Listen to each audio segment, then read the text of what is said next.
बच्चों, कार्बोकैटायन चल रहा था। कार्बोकैटायन में हम लोगों ने कुछ बातें करी थी।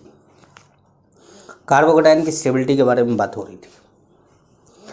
तो हम लोगों ने लास्ट क्लास में बात करी थी कि बैक बॉन्डिंग एक बहुत ही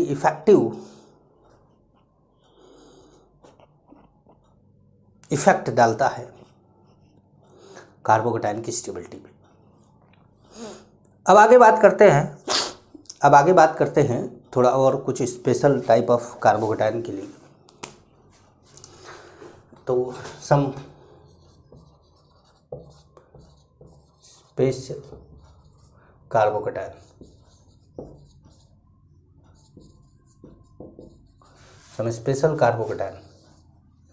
इसमें पहला है CPM। CPM का मतलब होता है साइक्लो प्रोपाइल मिथाइल।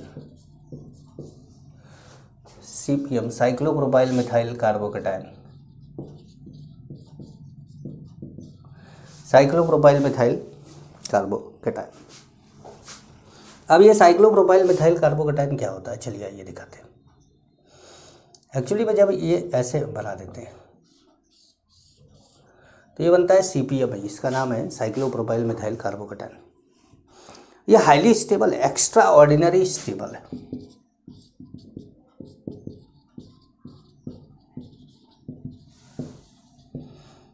अब आप सोच रहे होंगे कि ये एक्स्ट्रा ऑर्डिनरी स्टेबल कैसे हो रहा है सर, एक ही अल्फा हाइड्रोजन है, एक्स्ट्रा ऑर्डिनरी स्टेबल कैसे हो रहा है? तो आइए समझाते हैं आपको। देखिए एक्स्ट्रा ऑर्डिनरी स्टेबल होने का कारण क्या है। जैसे देखिए क्या होता है कि CPM में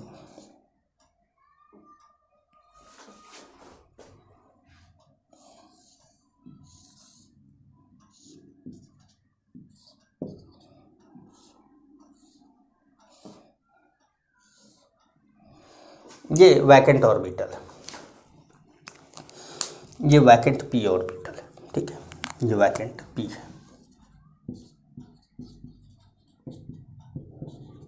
वैकेंट p है, यहाँ पे पॉजिटिव चार्ज। ये वैकेंट p क्या करता है, इस बॉन्ड से, ये जो बॉन्ड है इस बॉन्ड से ओवरलैप कर जाता है। इसका मतलब एक तरह का 3 सेंटर 2 इलेक्ट्रॉन बॉन्ड बनता है, जो आपने बनाना बॉन्ड में देखा था, 3 सेंटर 2 इलेक्ट्रॉन बॉन्ड। अब इसको थोड़ा सा और समझाते हैं। यहाँ पर क्या होता है कि ऐसे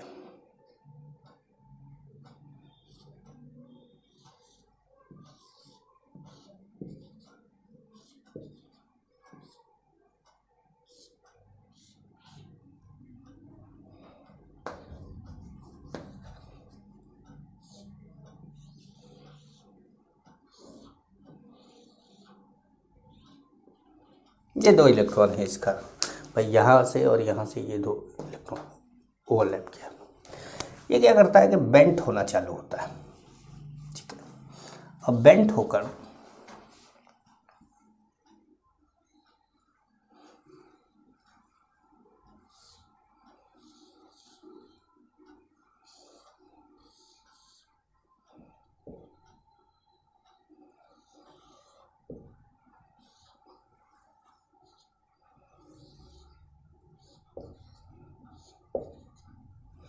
कुछ इस तरह का बना लेता है।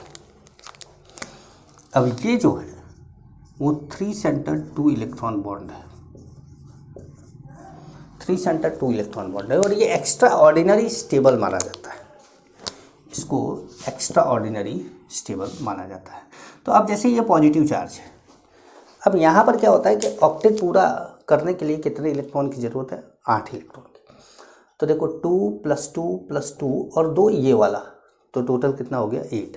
तो इस तरीके से ये अपना ऑक्टेट पूरा करता है, और ये ऑक्टेट पूरा करके स्टेबिलिटी गेन करता है, ठीक है। तो ये एक एक्स्ट्रा ऑर्डिनरी स्टेबल कंपाउंड है, इस बात का ध्यान रखिएगा।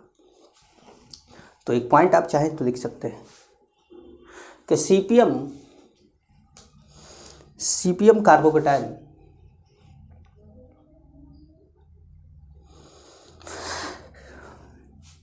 is extraordinary stable. CPM carbocation is extraordinary stable.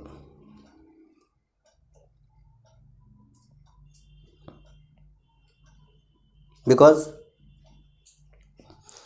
cyclopropyl ring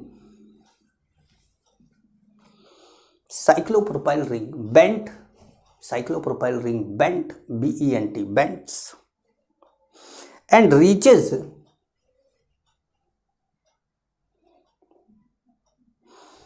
to vacant p orbital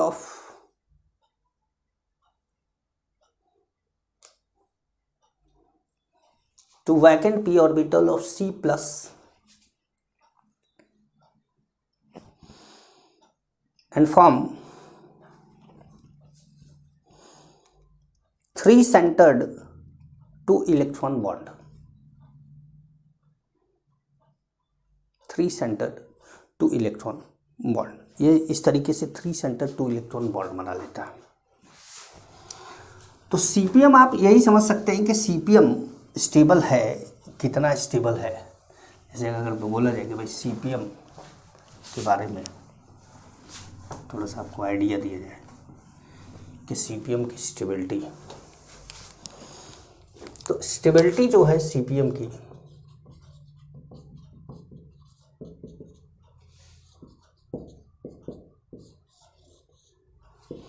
वो ज़्यादा है बेंजाइल से।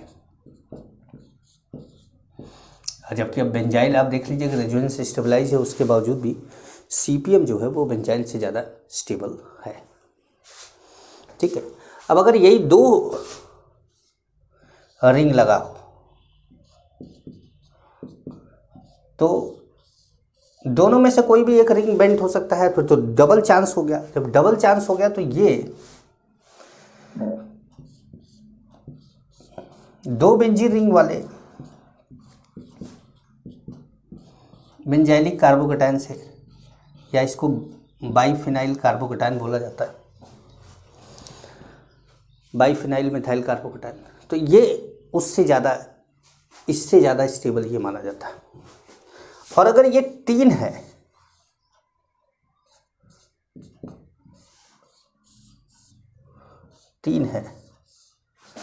तो इसको मोस्ट स्टेबल कार्बोकेटायन बोलते हैं, इसको मोस्ट स्टेबल कार्बोकेटायन बोल देते हैं।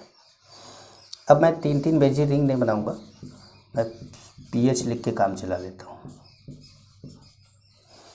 तो ये मोस्ट स्टेबल कार्बोकेटायन, इसके नीचे आप लिख लीजिएगा कि ये क्या है, मोस्ट स्टेबल कार्बोकेटायन है, मोस्ट स्टेबल कार्बोकेटायन है। तो सबसे ज़्यादा स्टेबल कार्बोकेटायन इसी को माना जाता है। ठीक है, और भी कार्बोकेटायन है, कुछ स्पेशल केस की बात करते हैं। जैसे ये स्पेशल केस में पहला था CPM, बेटा इसको मिटा कर लाते हैं दूसरा।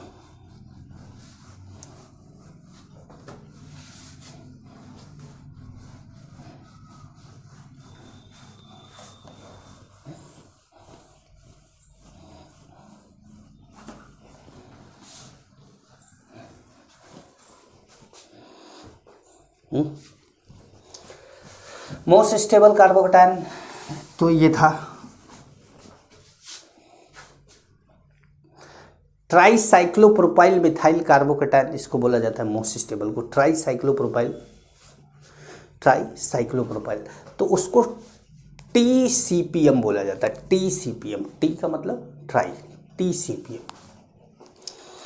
अब ऐसे दूसरा एरोमेटिक स्पीसीज,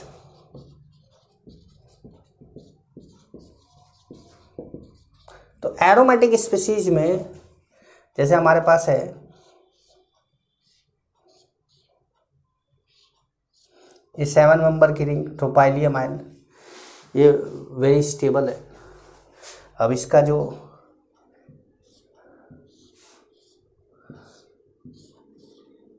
RH बनता है, जो RH बनता है वो +1/7 सब जगह जाता है।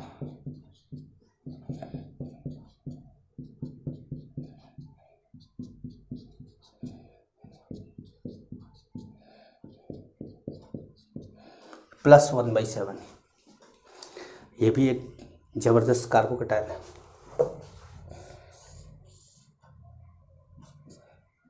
ये भी एरोमेटिक है।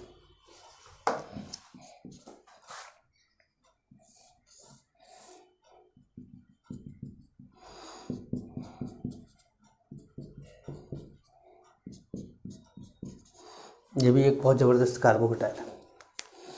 तो क्योंकि ये एरोमेटिक स्पीशीज में आ जाते हैं इसलिए बहुत ही स्टेबल कार्बोकेटायन माने जाते हैं। अब जैसे ये है,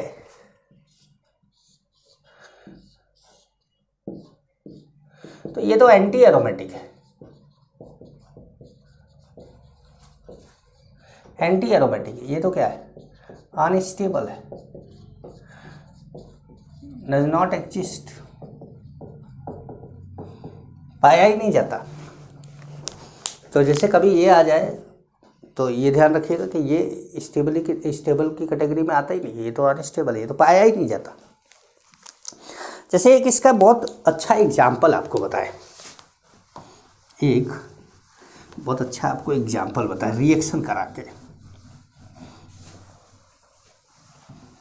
रिएक्शन करा के बताते हैं।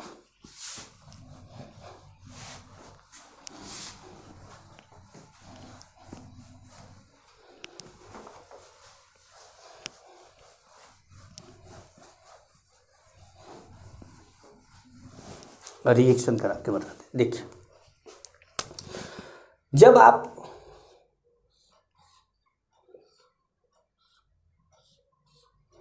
सेवन मेंबर की रिंग लेकर यहाँ पे Br लगा देते, BrCl कुछ भी लगा सकते हैं, और जब आप AgNO3 डालते हैं इसके अंदर, AgNO3, तो AgNO3 Ag+ में टूटता है, कि किस में टूटता है, Br- में। यहाँ पे क्या आता है, प्लस, और ये प्लस बनते ही क्या बन जाता है, एरोमेटिक। तो इसका मतलब है कि ये एरोमेटिक बन जाएगा, इसलिए ये आसानी से टूटेगा। तो यहाँ पर जो रिएक्शन होती है वो कुछ इस तरीके से होती है।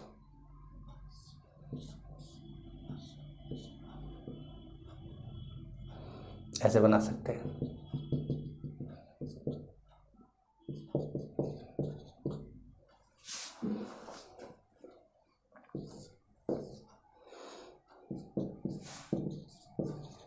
AgBr मतलब रिएक्शन हुआ, प्रेसिपिटेट बना,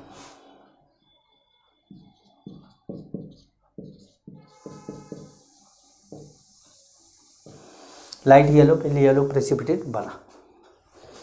अब जैसे मान लीजिए कि यही ऐसे है, तो अब ये भी टूटेगा तो ये एरोमेटिक स्पीशीज ही बनेगा।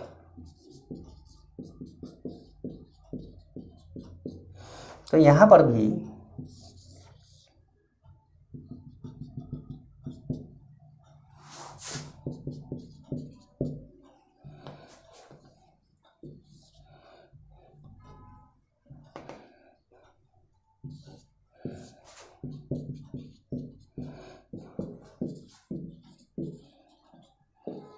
ये भी येलो प्रेसिपिटेट बना। यही अगर आप 5 मेंबर वाली रिंग ले लें, यहां से Br अगर तोड़ना हो, यहां से अगर आप Br तोड़ते, Br-, तो ये बनाएगा प्लस, और इसके प्लस बनते ही ये एंटी एरोमेटिक हो जाएगा। मतलब ये Br टूटेगा तो ये एंटी एरोमेटिक बनेगा, अगर ये Br नहीं टूटेगा तो एंटी एरोमेटिक नहीं बनेगा। तो नेचर चाहता है कि एंटी एरोमेटिक ना बनाया जाए, और एंटी एरोमेटिक ना बनाने के लिए Br को तोड़ा ही ना जाए, और जब Br को तोड़ेंगे ही नहीं तो रिएक्शन होगा ही नहीं। Br को हम तोड़ेंगे ही नहीं तो रिएक्शन कैसे होगा, तो रिएक्शन होगा ही नहीं। समझ पा रहे हैं, ध्यान रखिएगा इसको।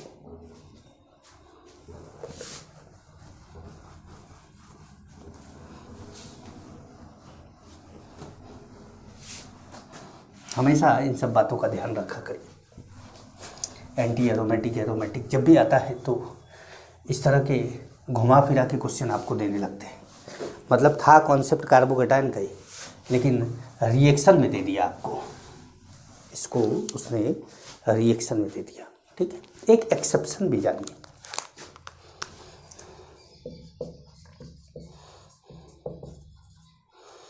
एक एक्सेप्शन भी जानिए, वो क्या है? Exception of stability of carbocation. अब एक्सेप्शन क्या है, ध्यान रखिएगा।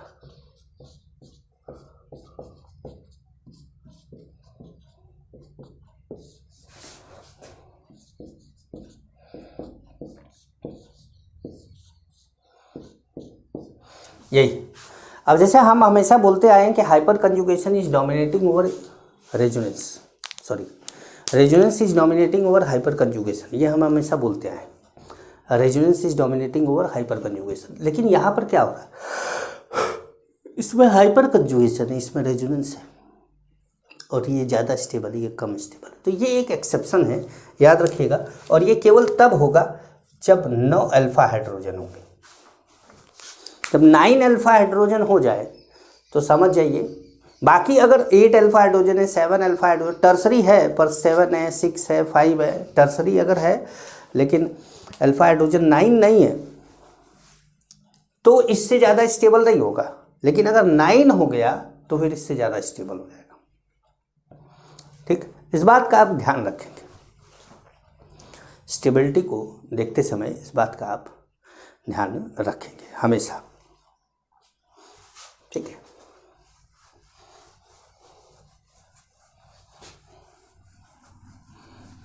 स्टेबिलिटी करते समय इस बात का ध्यान रखेंगे।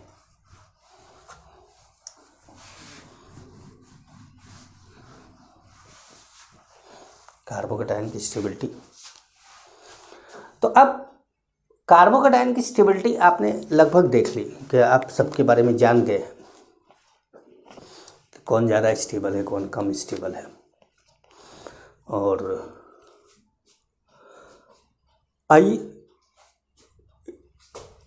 एक ऑर्डर लिख लिया जाए, ऑर्डर ऑफ स्टेबिलिटी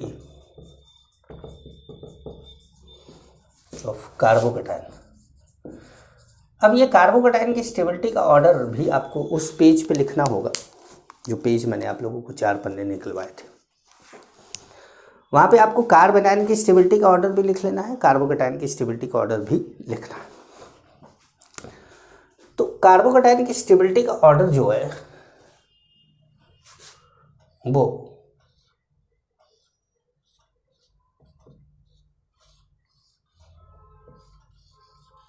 थोड़ा बड़ा ऑर्डर है, तो ध्यान से करिएगा। और ये एक्सपेरिमेंटल ऑर्डर है, मैंने खुद नहीं बनाया है। ठीक है भाई, मैंने खुद नहीं बनाया है, ये एक्सपेरिमेंटल ऑर्डर है। तो जैसे दिया है, जितने कंपाउंड दिए हैं मैं उतने ही बताऊंगा। इसमें अपना कुछ अलग से इसके अंदर मैं नहीं डालूंगा।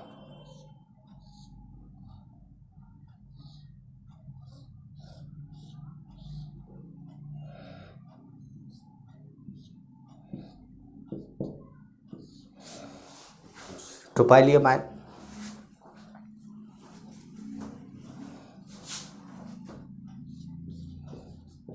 तीन benzene ring,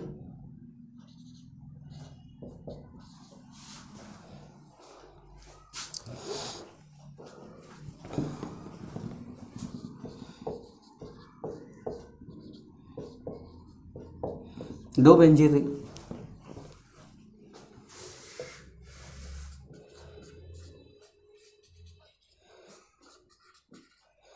nine alpha hydrogen,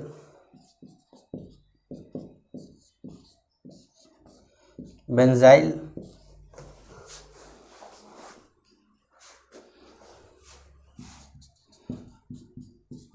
allyl. Benzyl allyl को आप ऐसे कर सकते हैं, लगभग बराबर होते हैं, थोड़ा सा इसको ज़्यादा माना जाता है।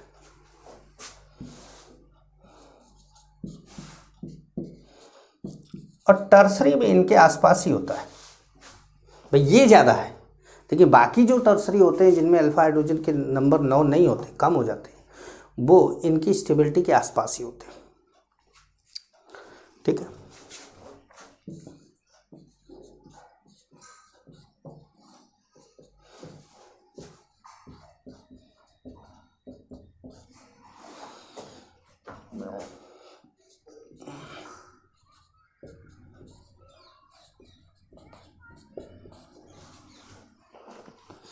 CH3+।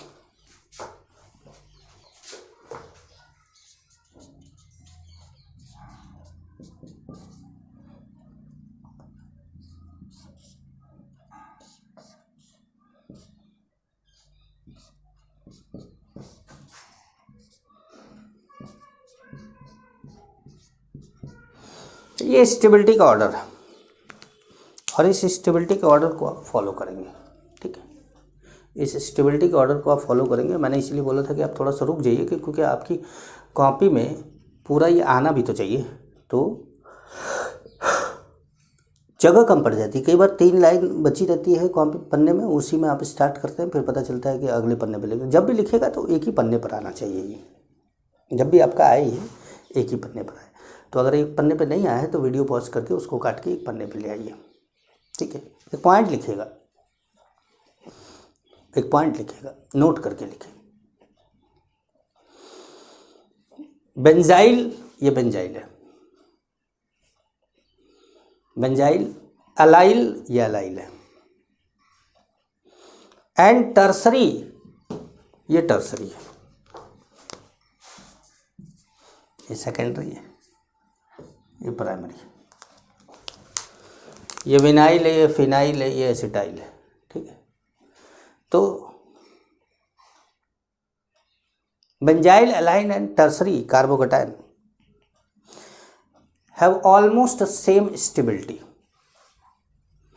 have almost same stability, almost equal stability, almost equal stability।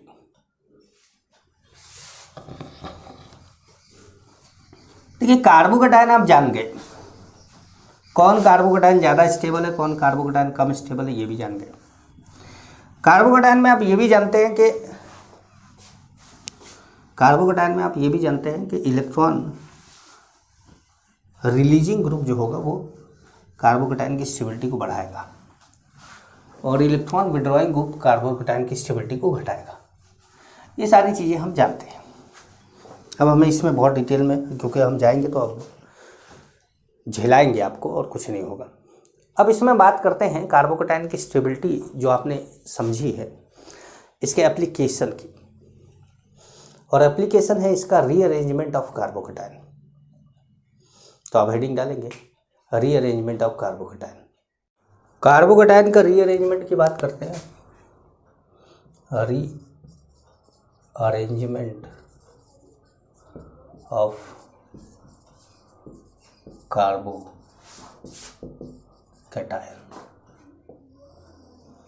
Rearrangement of carbocation. अब ये कैसे होता होगा, क्या होता है, आइए समझते हैं। देखिए जैसे मान लीजिए कि आपके पास एक एग्जाम्पल लेते हैं, आपके पास एक रिएक्शन है। देखिए रीअरेंजमेंट की ज़रूरत तो पड़ेगी आपको रिएक्शन में ही, रीअरेंजमेंट की ज़रूरत तो पड़ेगी आपको रिएक्शन में ही।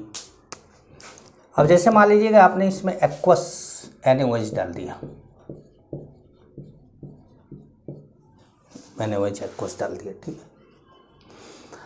अब ये Br टूट के इस पर OH माइनस का अटैक होगा, Br टूट के इस पर OH माइनस का अटैक होगा।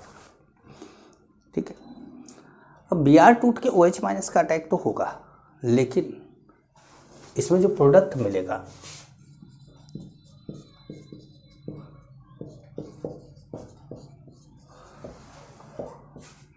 एक तो ये मिलेगा,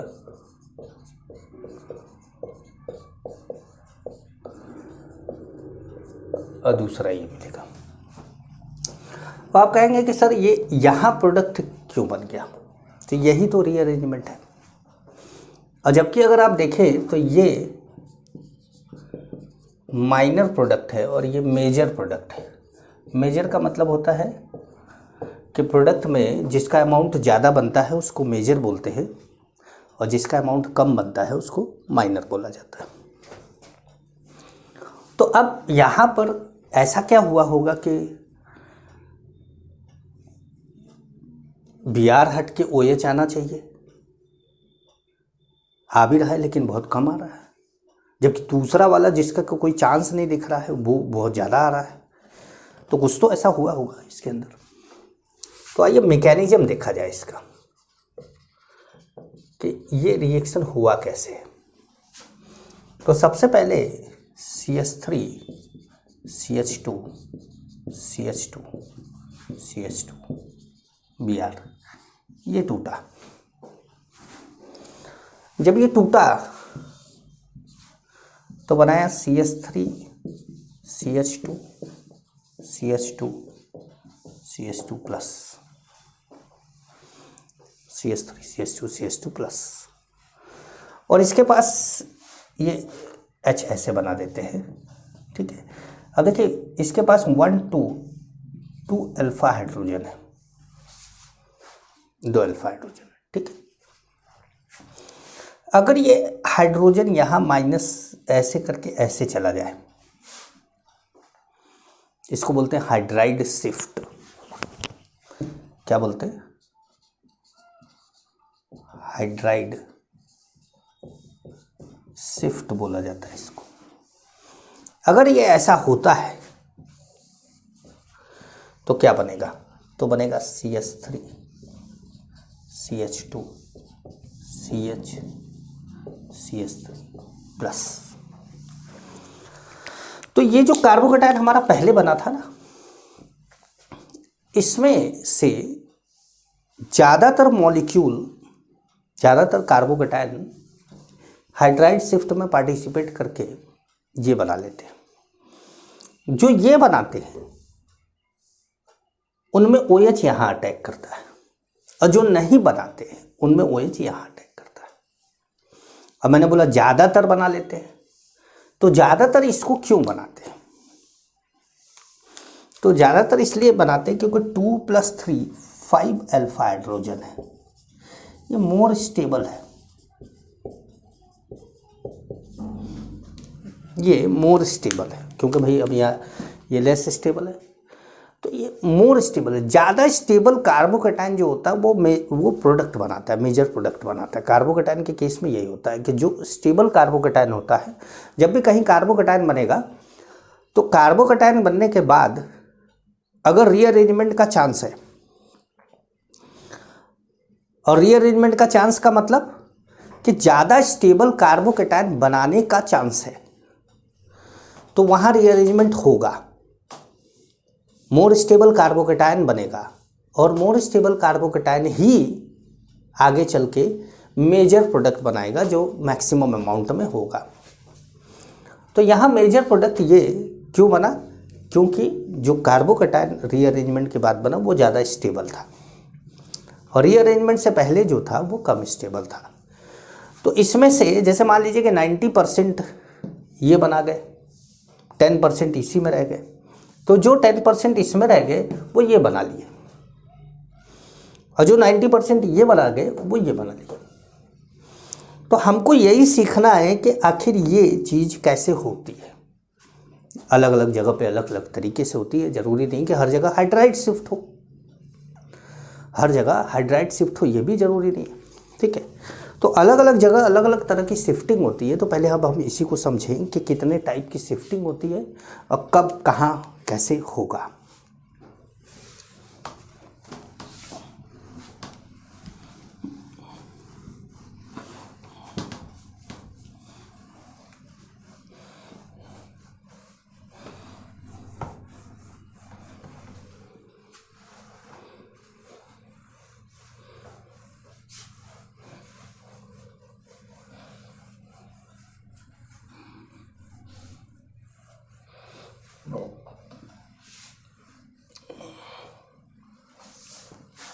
ठीक है भाई, कब कहाँ कैसे होगा इस पे भी बात कर लेते हैं। तो देखिए भाई, यहाँ पर शिफ्टिंग 3 तरह की होती है। एक होता है हाइड्राइड शिफ्ट, एक होता है एल्काइल शिफ्ट, जिसको आप मिथाइल शिफ्ट भी स्पेशली बोल दिया जाता है, लेकिन एल्काइल शिफ्ट है। और तीसरा है फिनाइल शिफ्ट, C6H5-, सब में नेगेटिव चार्ज रहेगा। Hydride shift H-, alkyl shift R-, या मिथाइल शिफ्ट तो CH3-, और तीसरा होता है फिनाइल शिफ्ट। ठीक है, तो टाइप्स ऑफ शिफ्टिंग।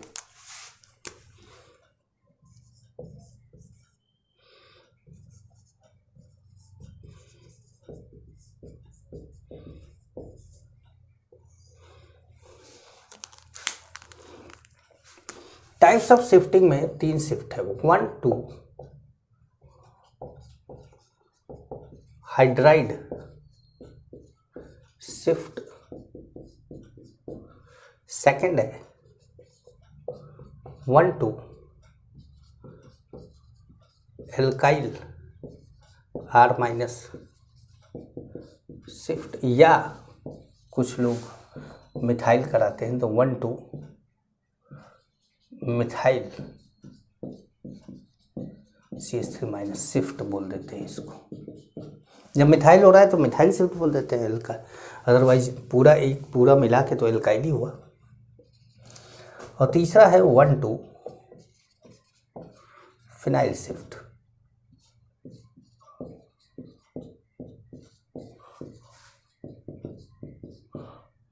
ठीक, ये शिफ्टिंग होती है।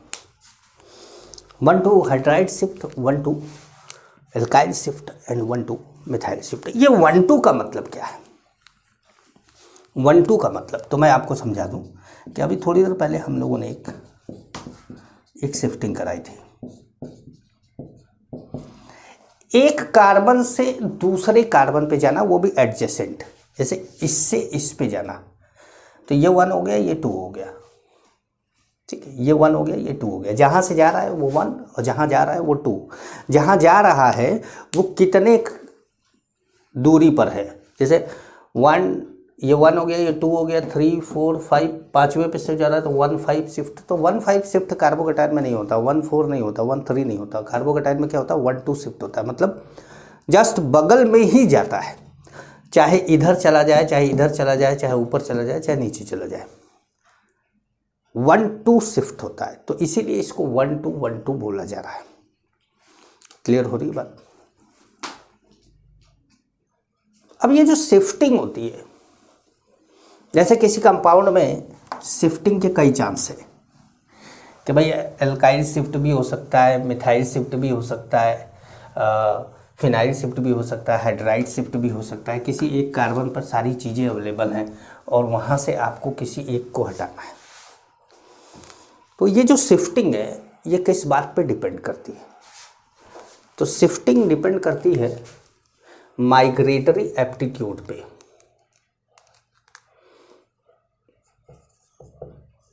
माइग्रेटरी एप्टीट्यूड पे,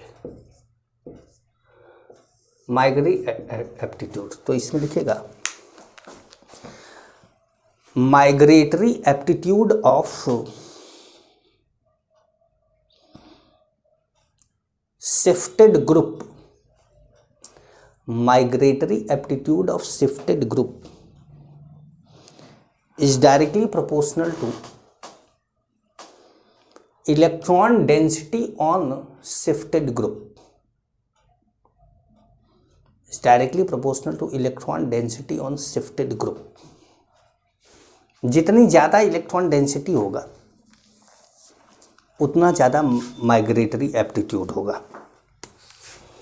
तो माइग्रेटरी एप्टीट्यूड जो होता है होता है सबसे ज़्यादा H- का, क्योंकि H- पे इलेक्ट्रॉन डेंसिटी सबसे ज़्यादा होती है। और दूसरा इसका लाइटर वेट होता है तो बड़े आसानी से शिफ्ट होता है। फिर होता है C6H5-, क्योंकि इलेक्ट्रॉन डेंसिटी ज़्यादा है। उसके बाद होता है R टर्सरी का, फिर RCH सेकेंडरी का, फिर RCH2 प्राइमरी का, और उसके बाद मिथाइल का शिफ्टिंग होता है। ठीक है, ये ऑर्डर है। नीचे एक पॉइंट लिखिएगा, बट दिस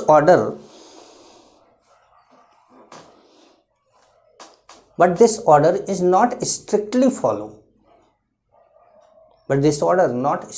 फॉलो। ये स्टेटमेंट जो है वो आपको डरा देगा कि स्ट्रिक्टली फॉलो नहीं हो रहा है, तो इसको याद करें कि ना करें। देखिए, आप याद करिए इसको, फॉलो यही होगा, लेकिन मैं जो बोल रहा हूँ उसकी मीनिंग को थोड़ा समझेंगे हम बाद में हम समझेंगे इसको कि स्ट्रिक्टली फॉलो क्यों नहीं हो रहा। ठीक है, but this order not strictly follow,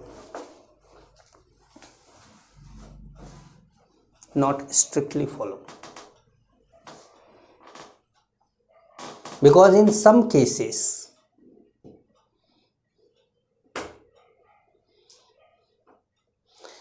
we give the priority to form stable carbocation.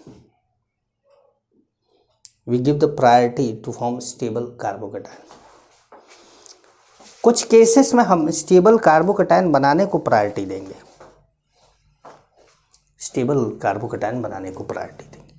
तो आइए जरा सा शिफ्टिंग देखते हैं, शिफ्टिंग का खेल देखते हैं। ये ऑर्डर याद रखिएगा। आप चाहे तो इसको भी अपनी उस 4 पन्ने वाले पेज पे लिख लीजिएगा। 4 पन्ने वाले पेज पर अभी रिसेंट में आपको क्या लिखना था? देखिए, 4 पन्ने वाले पेज में आपको लिखना है रिसेंट में, तो वो तो एक कार्बेनाइन का ऑर्डर था, एक कार्बोकेटाइन का ऑर्डर था, एक ये ऑर्डर आपको लिखना है। ठीक है, अब जैसे एग्जाम्पल लेते हैं, आपके पास एक कार्बोकेटाइन है,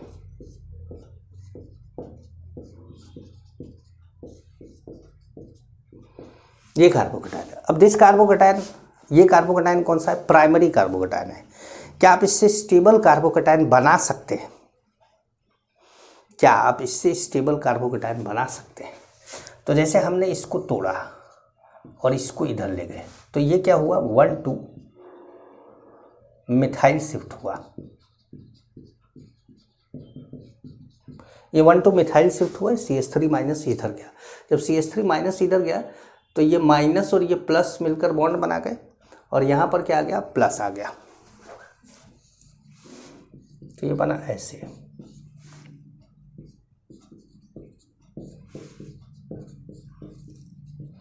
आपको बस ये चेक करना है कि पहले क्या था और अब क्या है। तो पहले ये एक कार्बोकेटाइन था जिसके बगल में कोई अल्फा हाइड्रोजन नहीं था, केवल ये टर्सरी ग्रुप इंडक्टिव इफेक्ट लगा रहा था। अब जो ये कार्बोकेटाइन है, इसके पास 8 अल्फा हाइड्रोजन है, 8 अल्फा हाइड्रोजन है। तो ये जो 8 अल्फा हाइड्रोजन है, तो ये 8 अल्फा हाइड्रोजन की वजह से क्या बना? मोर स्टेबल बना।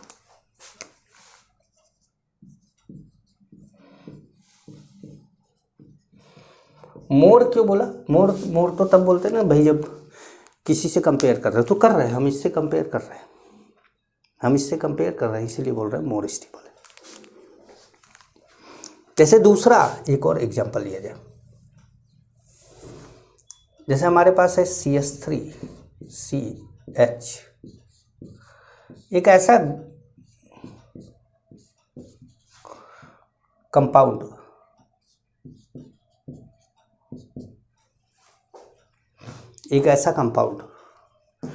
जिसमें इस CH3 इस CH के बगल में ये भी है। ठीक है, यहाँ से H निकाल के यहाँ लाएंगे तो इस पे कार्बोकेटाइन आएगा जो कि प्राइमरी बन जाएगा, जबकि ये खुद सेकेंडरी है। तो कभी भी अपने से कम स्टेबल नहीं बनाना है। ये खुद सेकेंडरी है तो नहीं बनाएगा। इधर आते हैं, इधर से माइग्रेटरी एप्टीट्यूड को फॉलो कर लेते हैं। ये H माइनस इधर जाएगा, इस पर प्लस आएगा। ठीक है, ये H माइनस इधर गया, और इस शिफ्टिंग का नाम क्या है? हाइड्राइड शिफ्ट हो गया। ये क्या है? Hydride shift. इस पर अभी कितने अल्फा हाइड्रोजन थे? तो 1 3 कोई रेजोनेंस नहीं था, क्योंकि ये सिंगल बॉन्ड डायरेक्ट कांटेक्ट में नहीं है, तो रेजोनेंस तो नहीं है। अब 1 और 3 4 अल्फा हाइड्रोजन था इसके पास, पहले 4 अल्फा हाइड्रोजन था। अब देखते हैं क्या है।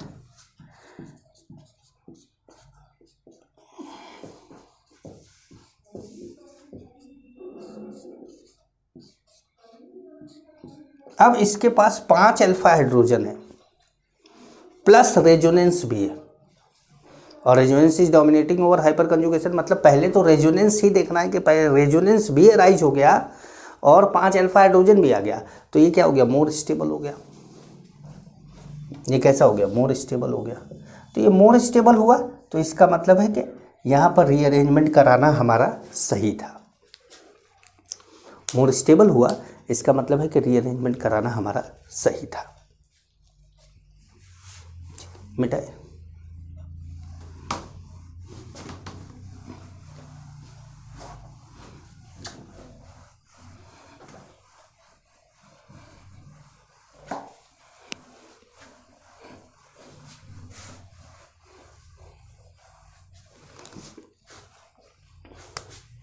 जैसे तीसरा एग्जांपल है CH3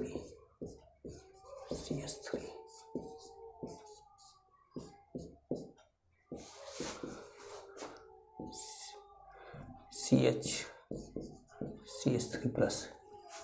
अच्छा, वही एग्जांपल ले लिया, बस इसमें CH3 ले लिया। तो अब देखिए यहाँ पर क्या है, अगर हम माइग्रेटरी एप्टीट्यूड को ध्यान में रखें तो फिनाइल की शिफ्टिंग, माइग्रेटरी एप्टीट्यूड को ध्यान में रखें तो फिनाइल की शिफ्टिंग हमें करानी चाहिए। ठीक है, तो आइए फिनाइल की शिफ्टिंग करा के देखते हैं। ये फिनाइल की शिफ्टिंग करा दी हमने।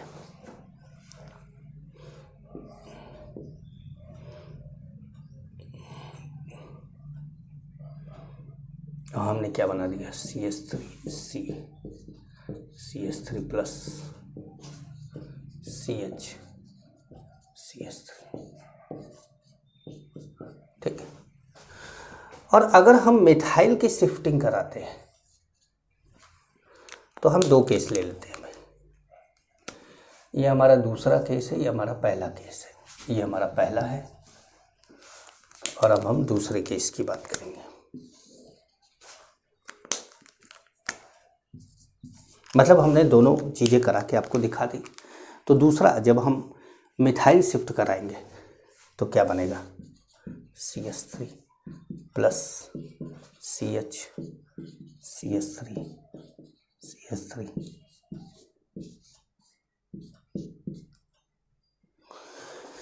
ये कैसा बना, ये ज़्यादा स्टेबल है क्योंकि इसमें रेजोनेंस है, 4 अल्फा हाइड्रोजन है। इसमें क्या है, 7 अल्फा हाइड्रोजन है, -I इफेक्ट है। भाई यहाँ पर तो ऐसे भी 3 ही अल्फा हाइड्रोजन था, ये तो ज़्यादा स्टेबल नहीं था, लेकिन ये ज़्यादा स्टेबल है, ये कम स्टेबल है। तो इसका मतलब है कि आपको फिनाइल शिफ्ट ना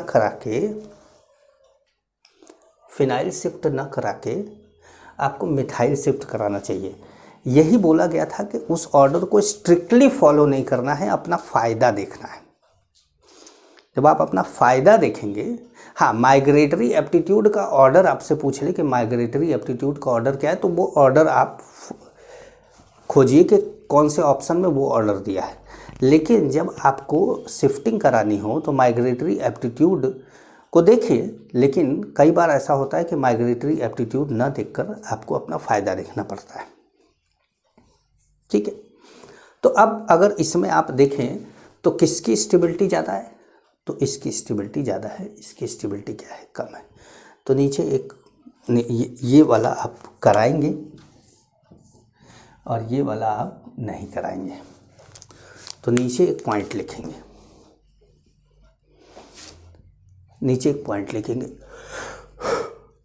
in third example we can shift methyl as well as phenyl.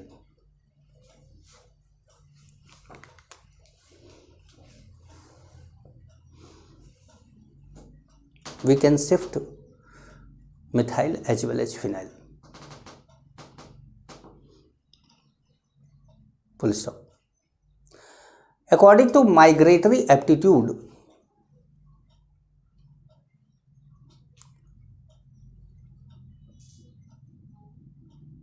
we should shift the phenyl,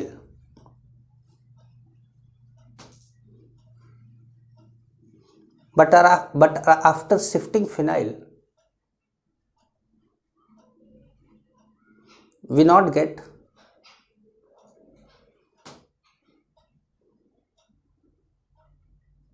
highly stable carbocation.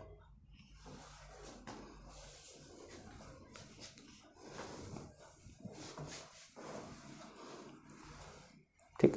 In other hand, when we shifted methyl,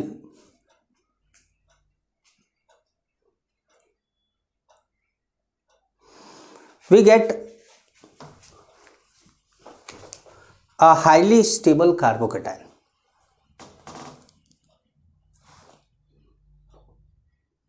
That's why by ignoring the migratory aptitude,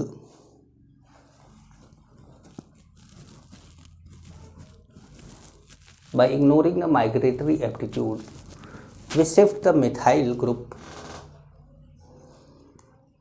to obtain stable carbocation.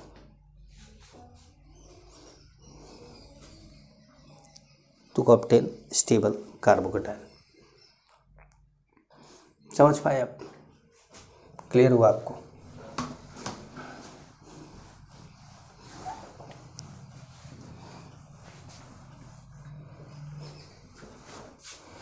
जैसे चौथा example लेते जाइए। जहाँ भी carbocation बनाएंगे वहाँ ज़रूरत पड़ेगी बहुत तगड़ी वाली।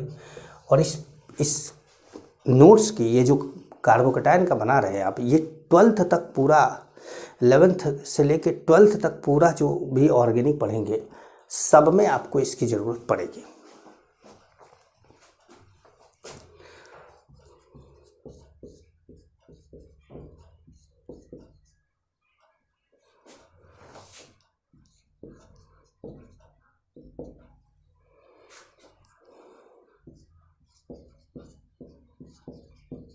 अब जैसे ये कंपाउंड है, तो माइग्रेटरी एप्टीट्यूड क्या कहता है कि माइग्रेटरी एप्टीट्यूड कहता है कि इन तीनों में से इसको शिफ्ट कराया जाए। तो करा दीजिए।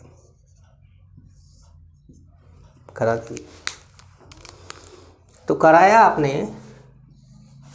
तो आपने क्या पाया?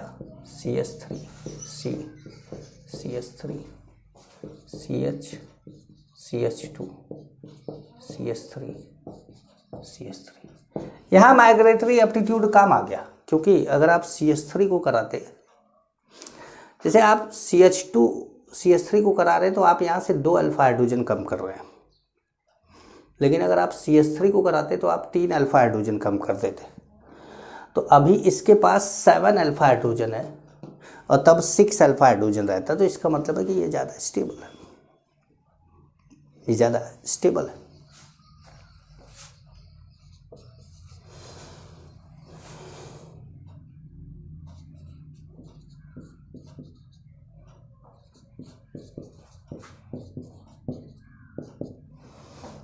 यहाँ क्या कराया जाए? तो यहाँ पर यहाँ से कराया जाए तो ये प्राइमरी बन जाए, और यहाँ से कराया जाए तो यही बन जाएगा दोबारा।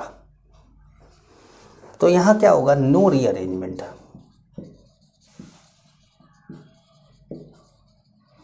जब कोई फायदा ना हो तो रीअरेंजमेंट नहीं कराना है। जब कोई फायदा ना हो तो रीअरेंजमेंट नहीं कराना है।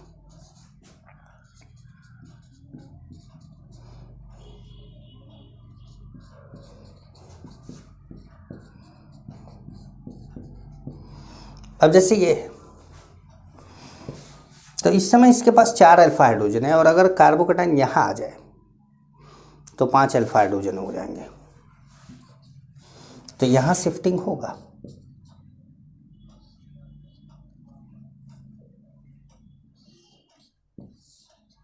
यहाँ शिफ्टिंग होगा।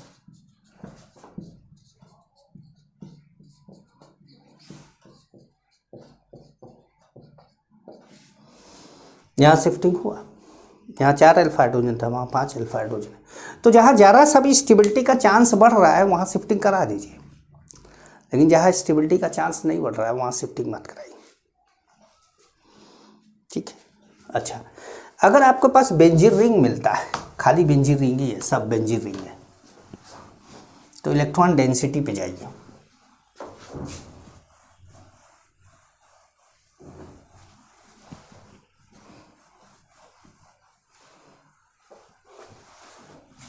जैसे मान लीजिए कि आपके पास 7वां एक एग्जाम्पल है।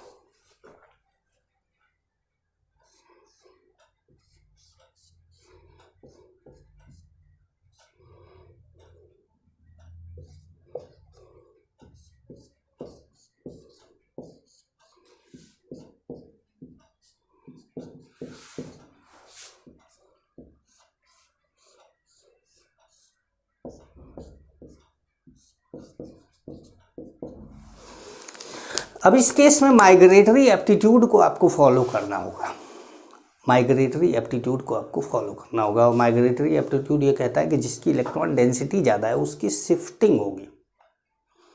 तो इसकी इलेक्ट्रॉन डेंसिटी ज़्यादा है क्योंकि इसके पास क्या लगा है, ERG। इसके पास क्या लगा है, ERG। ये क्या है, EWG। तो ERG वाले की शिफ्टिंग होगी, तो ये टूटेगा, ये टूटेगा और इसकी शिफ्टिंग होगी। समझ गए? तो यहाँ पर जो कार्बोकैटायन बनेगा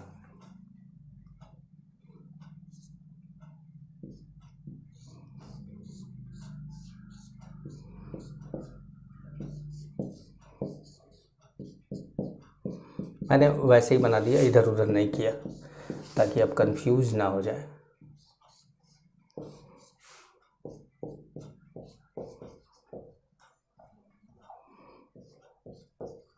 ठीक है। तो पहले देखिए एक प्राइमरी कार्बोकैटायन था और अब ऐसा कार्बोकैटायन है जिसके ऊपर 2 बेंजीन रिंग लगा है, तो जाहिर सी बात है स्टेबल है, जाहिर सी बात है कि ज़्यादा स्टेबल। अब आपको लगेगा कि सर इसको शिफ्ट करा दे तो ये ज़्यादा स्टेबल हो जाएगा। बात सही है आपकी, इसको शिफ्ट करा दे तो ज़्यादा स्टेबल हो जाएगा, लेकिन शिफ्टिंग के लिए ये जाना भी तो चाहिए।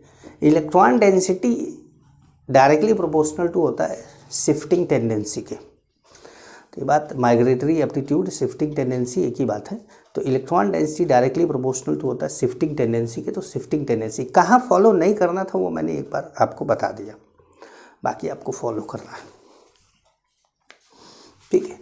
तो माइग्रेटरी एप्टीट्यूड में इस बात का भी ध्यान रखना है आपको।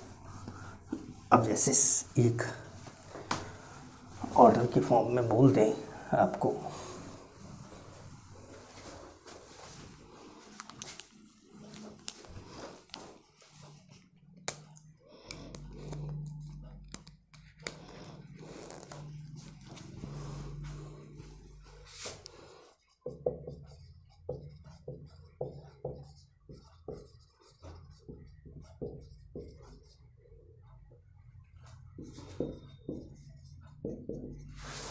तो अब जैसे मान लीजिए कि आपके पास एक ऐसा ग्रुप है, इसके ऊपर OCH3 लगा, तो जाहिर सी बात है ये यहाँ पर क्या है, ये +R लगा रहा है, तो शिफ्टिंग आसानी से होगी।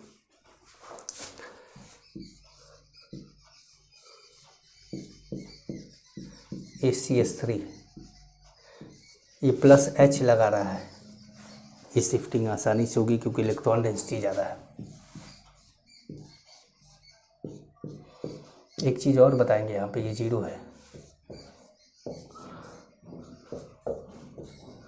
हेलोजन का आप जानते हैं कि -I डोमिनेटिंग करता है। ठीक है।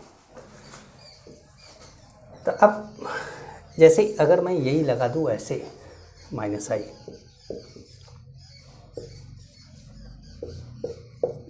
यही मैं +R यहाँ पे लगा दूँ, तो इसकी शिफ्टिंग मैंने इतना पीछे कर दी, जबकि +R यहाँ पे लग रहा था तो सबसे आगे था और उधर लग रहा है तो सबसे पीछे। तो यहाँ पर क्या कर रहा है, स्टेरिक हिंड्रेंस।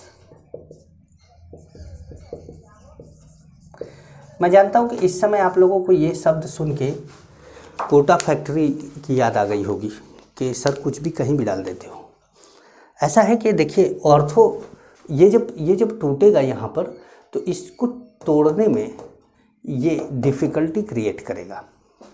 जो भी ग्रुप लगा होगा ऑर्थो पोजीशन पर वो डिफ़िकल्टी क्रिएट करेगा, और तो जब डिफ़िकल्टी क्रिएट होगी तो शिफ्टिंग टेंडेंसी क्या होगी, घट जाएगी। ठीक है,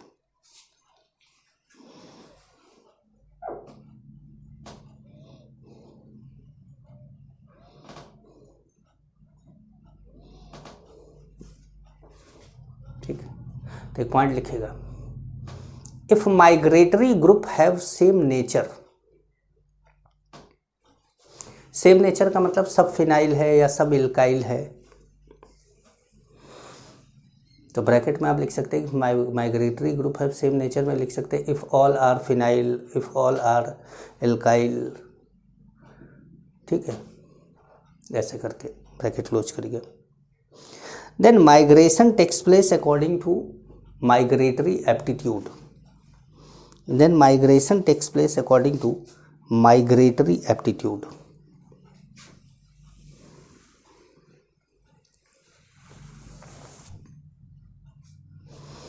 ठीक है, migration takes place according to migratory aptitude.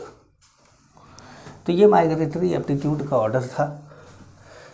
जब जैसे मान लीजिए सब यहाँ पे देखिए सब फिनाइलिक रिंग थी, तो यहाँ माइग्रेटरी एप्टीट्यूड के ऑर्डर का फॉलो कर लेंगे। समझ पाए कुछ? चलिए एक दो एग्जांपल लेते हैं, समझते हैं। जैसे मान लीजिए कि आपके पास है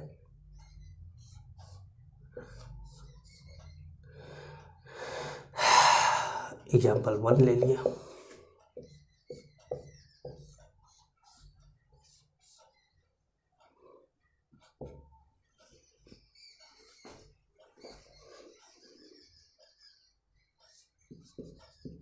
जैसे ये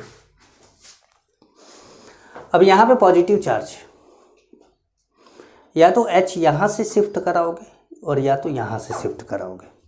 ये H की माइग्रेटरी एप्टीट्यूड भी सबसे ज़्यादा है, H सबसे पहले शिफ्टिंग होता भी है, तो H या तो यहाँ से शिफ्ट कराओगे या तो यहाँ से शिफ्ट कराओगे। अब यहाँ से शिफ्ट कराओगे तो टर्सरी कार्बोकेटायन बनेगा, यहाँ से शिफ्ट कराओगे तो सेकेंडरी कार्बोकेटायन के साथ साथ बेंजाइल कार्बोकेटायन भी बनेगा। तो इसका मतलब है कि हमें यहाँ से H को शिफ्ट कराना चाहिए। तो जब हम यहाँ से H को शिफ्ट कराएंगे तो पॉजिटिव यहाँ आ जाएगा,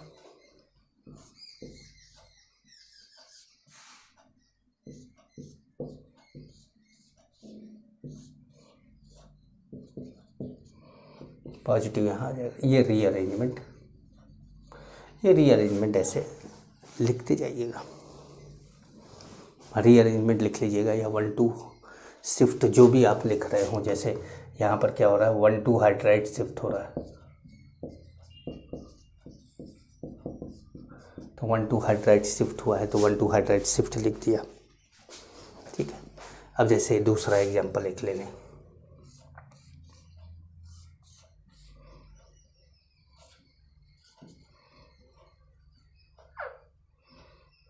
चलो इसको ऐसे ही रहने देते, यहाँ बना देते हैं। तो अब यहाँ ये कौन सा सेकेंडरी कार्बोकेटायन है, और अगर यहाँ चला जाए तो ये क्या हो जाएगा, टर्सरी कार्बोकेटायन। तो टर्सरी कार्बोकेटायन यहाँ से H हटा के यहाँ डाल दीजिए, तो ये भी क्या हुआ, 1,2 H माइनस शिफ्ट हुआ।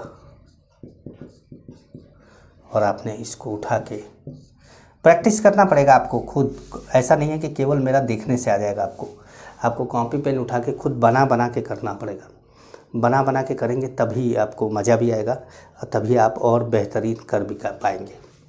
जैसे मान लीजिए कि तीसरा है,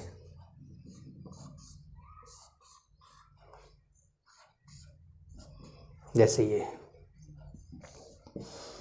तो ये कार्बोकेटायन है सेकेंडरी, यहाँ आ जाए तो क्या हो जाएगा, टर्सरी। हमेशा ध्यान रखना है कि अपना फ़ायदा किस जगह पे होगा तो वो कर देना है। तो ये हो जाएगा क्या, टर्सरी। तो ये भी 1,2 हाइड्राइड शिफ्ट हुआ।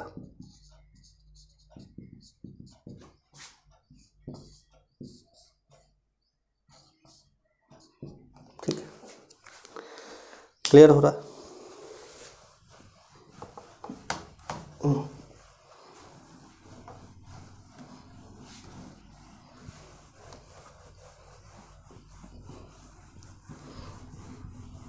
और लेते हैं।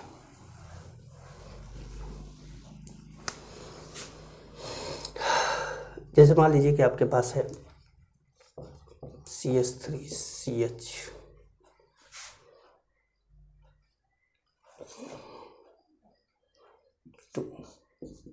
CH, CH double bond CH2। ठीक है, तो अभी ये कार्बोकैटायन क्या है रेजोनेंस में, अभी ये कार्बोकैटायन क्या है रेजोनेंस में। और अगर आप शिफ्टिंग करा देते हैं तो इस पे जाएगा या तो इस पे जाएगा, इस पे जाएगा तो रेजोनेंस में नहीं होगा, इस पे जाएगा तो कम स्टेबल कार्बोकैटायन बना देगा विनाइलिक। मतलब यहाँ पर क्या होगा, नो रीअरेंजमेंट, नो रीअरेंजमेंट, यहाँ पे कोई रीअरेंजमेंट ही नहीं होगा। समझ पा रहे हैं?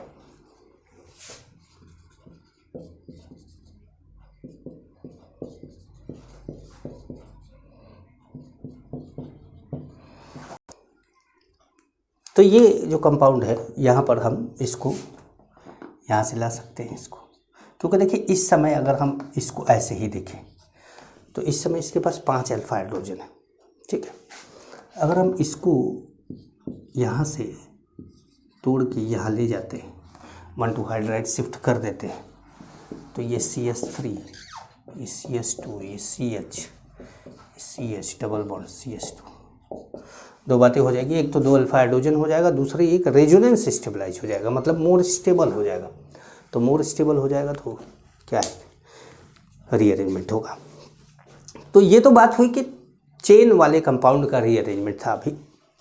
अभी हमने साइक्लिक रीअरेंजमेंट की बात नहीं करी है। अगली क्लास में मिलेंगे तो हम लोग साइक्लिक रीअरेंजमेंट की बात करेंगे। नमस्कार।